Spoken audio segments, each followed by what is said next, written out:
Denmark has decided to become independent from fossil fuels for the sake of the climate, the economy, and in order to ensure the security of supply. At present, wind and solar energy already delivers a good share of Denmark's energy, and this development will continue. But renewable energy is a major challenge for an energy system that is built upon fossil fuels. Energy production from wind and solar fluctuates. It fluctuates as the wind blows. So what renewables are reliable when there is no sun or wind energy available? Another challenge is the transport sector. How do we create an energy system of renewable energy where also cars, ships and planes can operate on fossil-free energy? A great example of an energy system that will ensure Denmark a 100% renewable energy system is called Smart Energy Systems, a coherent fossil-free energy system that will create lots of new jobs and green energy for the Danes, both in terms of electricity, heat and transport.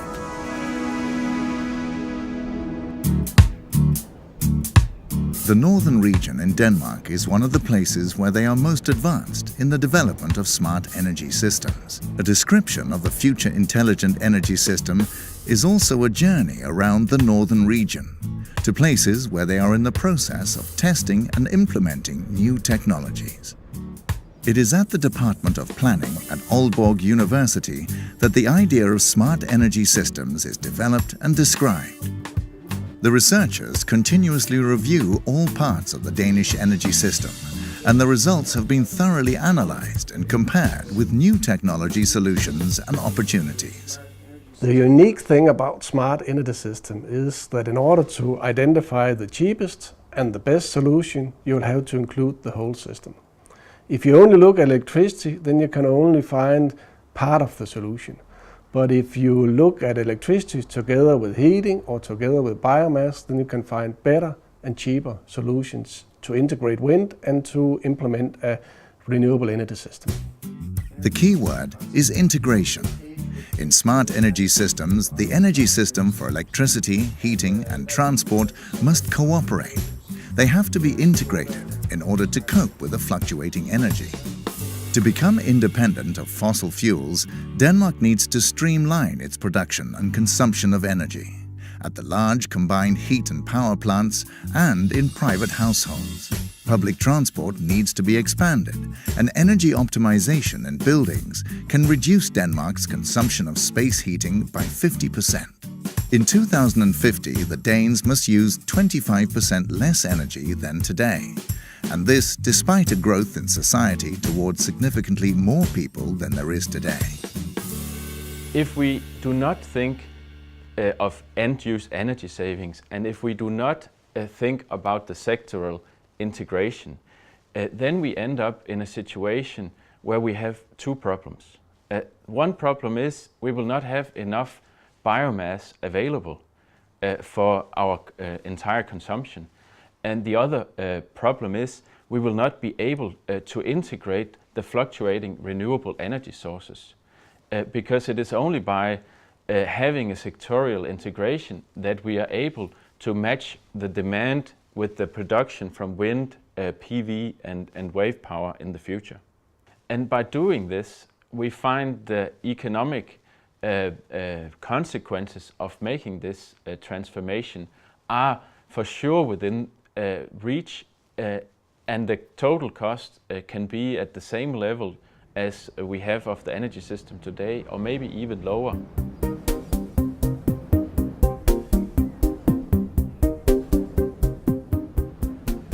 Wind, solar and wave power will provide 50% of Denmark's energy in the future.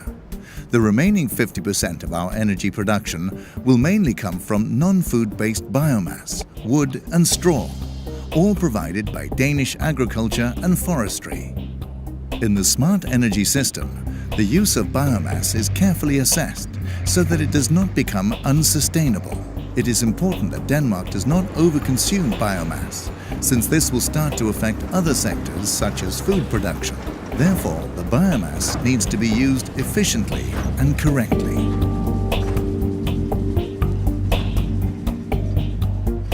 A good share of straw and wood is already used directly as fuel in Danish CHP plants today.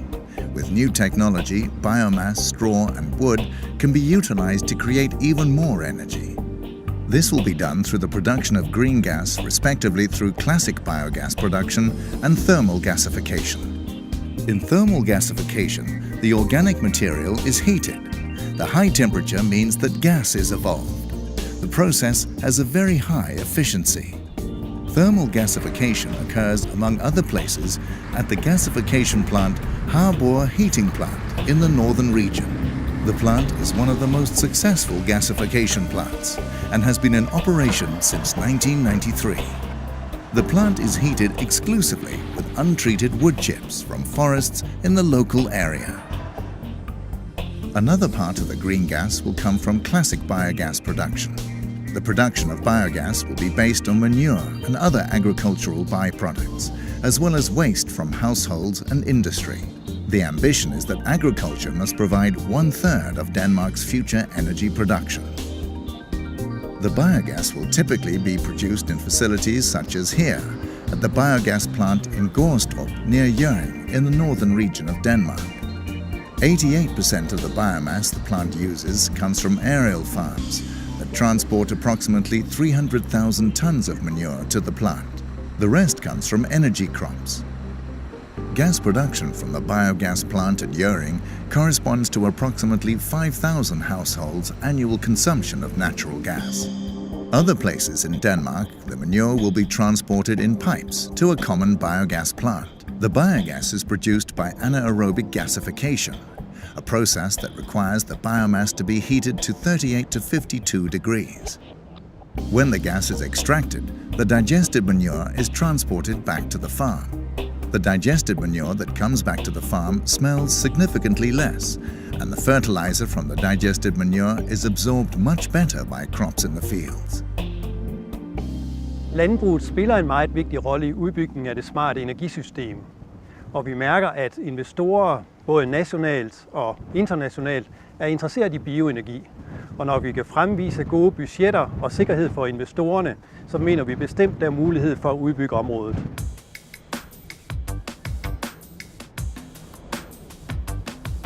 The green gas can be used in different ways in the energy system. A part of it will be used directly at the CHP plants, where the turbines will be converted from coal to gas. Other parts of it will be used for fuel cells. Gas turbines and fuel cells are very efficient and can quickly be switched on and off.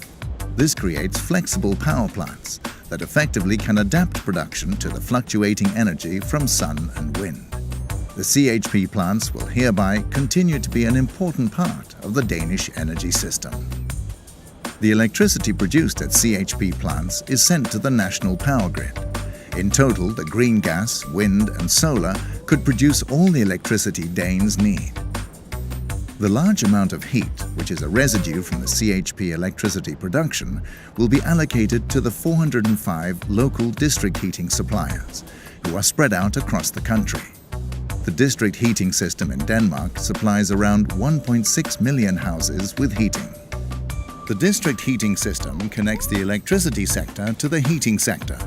When there is a surplus of wind power, the combined heat and power plants can reduce their electricity and heat production. And large-scale heat pumps can produce heat which can be stored in a thermal storage. The many homes outside the urban district heating systems will be supplied with heat from heat pumps that get their energy from the power grid. Heat pumps require burial of a water pipe to about a meter in depth, as it uses the difference between the temperature in the air and in the ground. Solar panels on the roof of private housing or large commercial plants are already a great part of the heat supply system in Denmark and are to be expanded.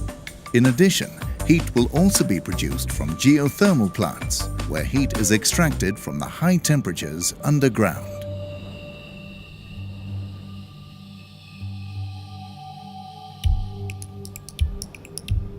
Electric cars are a way to use renewable energy in the transport sector, but electric cars cannot do it alone. New technologies and solutions must come into play to ensure renewable energy for the entire transport sector. One of these new technologies is the conversion of green gas, a conversion which is completed at a so-called hydrogenation plant. Such a plant is currently being planned for construction in Hobro in the northern region. At the hydrogenation plant, the green gas is boosted with hydrogen and CO2. The CO2 is extracted from the smoke at the CHP plants, and hydrogen is produced by a surplus of electricity, which is generated when wind turbines produce more energy than what is needed. The hydrogen is produced through electrolysis and use electricity to split water into hydrogen and oxygen. A variety of liquid and gaseous fuels can be produced from the hydrogenation. Liquid fuels such as methanol and dimethyl ether, DME. In the smart energy systems, methanol is used to supply the cars which cannot be converted to electric vehicles. That's right, methanol is one of the solutions that can bring us to 100% renewable energy within transport. The main problem to put transport on renewable energy is that if we don't think about this in a holistic way, we will not have enough biomass resources to make the transformation. If we use the technologies, the first and second generation technologies that are being focused on today, we will simply not have enough biomass available for covering both the balancing in the electricity sector and the needs in industry, and also all the needs that we have in the transport sector. If we focus on the transport sector, we need, of course, to have the personal vehicles on electric or battery electric vehicles. But then we have all the heavy transport in trucks, we have ships, and we have aviation. And here there are a number of solutions that we can use, and one of them is methanol, another could be methane. However, for both of these, we need to find some ways where we can get power from wind or from PV into the fuels that we run the trucks, ships and planes on. If we don't do that, then we will not have sufficient biomass resources available for the transport sector. The green gas can also be used directly in the transport sector. This will require gas tank stations and a conversion of car engines. Direct use of electricity should be priority number one. However, green gas may be used to supplement, most likely in trucks and ships. Green gas can also be applied to the national natural gas grid. Green gas is, in fact, when it is cleaned, chemically the same as natural gas. The natural gas grid allows for storage of great amounts of gas. It occurs in caverns, which are large cavities in the underground. Here it is possible to store 25% of Denmark's annual gas consumption. As the natural gas in the North Sea runs out, it is possible for green gas to gradually replace natural gas in the Danish gas system. At the same time, green gas can create the much-needed balance between production and consumption in the Danish energy system. When there is a lot of sun and wind, then they produce green gas. And when there is less sun and wind, they use green gas. And that's the whole idea of smart energy systems, to combine green gas and the integration of wind and solar and make this all work. But it's not only the technical thing to do this, it's also how to implement it. And it's also the idea that if we invest in doing all this in countries like Denmark and other countries that import fossil fuels, then we will spend the money on investments, and then we will save imports of fossil fuels. And doing this is one of the best economy boosters we can have and job creations that we can possibly have in economies like the one in Denmark.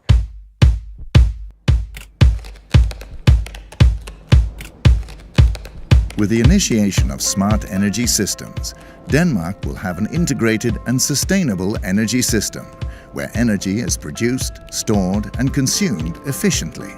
Smart energy systems will ensure that energy is no longer produced at a few central power plants. In the future, a great deal of energy in Denmark will be produced locally.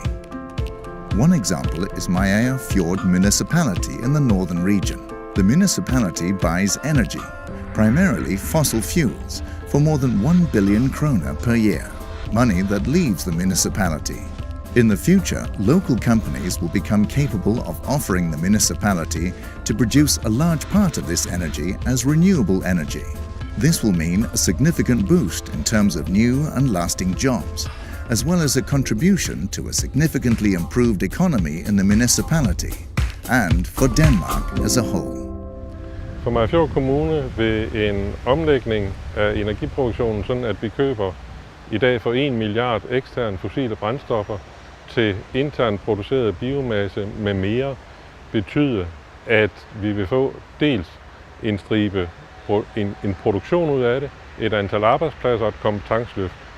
Hvis vi laver det regnestykke, at en arbejdsplads skal omsætte 1-2 millioner kroner om året, og dividere det op i 1 milliard, jamen så får du de der 500-1000 arbejdspladser over den periode, som det vil tage at få lavet den her omlægning til vedvarende energi, som vi kan være selvforsynende med. Vi har regnestykker, vi har undersøgelser, der viser, at det potentiale er til stede, og så skal vi have systemerne til at passe sammen. Der er også noget, der hedder afgiftssystemer og den slags ting der. Men kan man få det hele til at passe sammen og leve op til regeringens vision 2050, så er det en vej frem, der vil betyde meget for den lokale økonomi. The self-produced energy and local ownership will mean a remarkable increase in supply security in Denmark. Regardless of what may happen on the international political scene, no one will be able to shut down energy supply to the Danes. Last but not least, an integration of smart energy systems will mean that Denmark becomes emancipated from fossil energy, which benefits the environment, the climate, and the economy.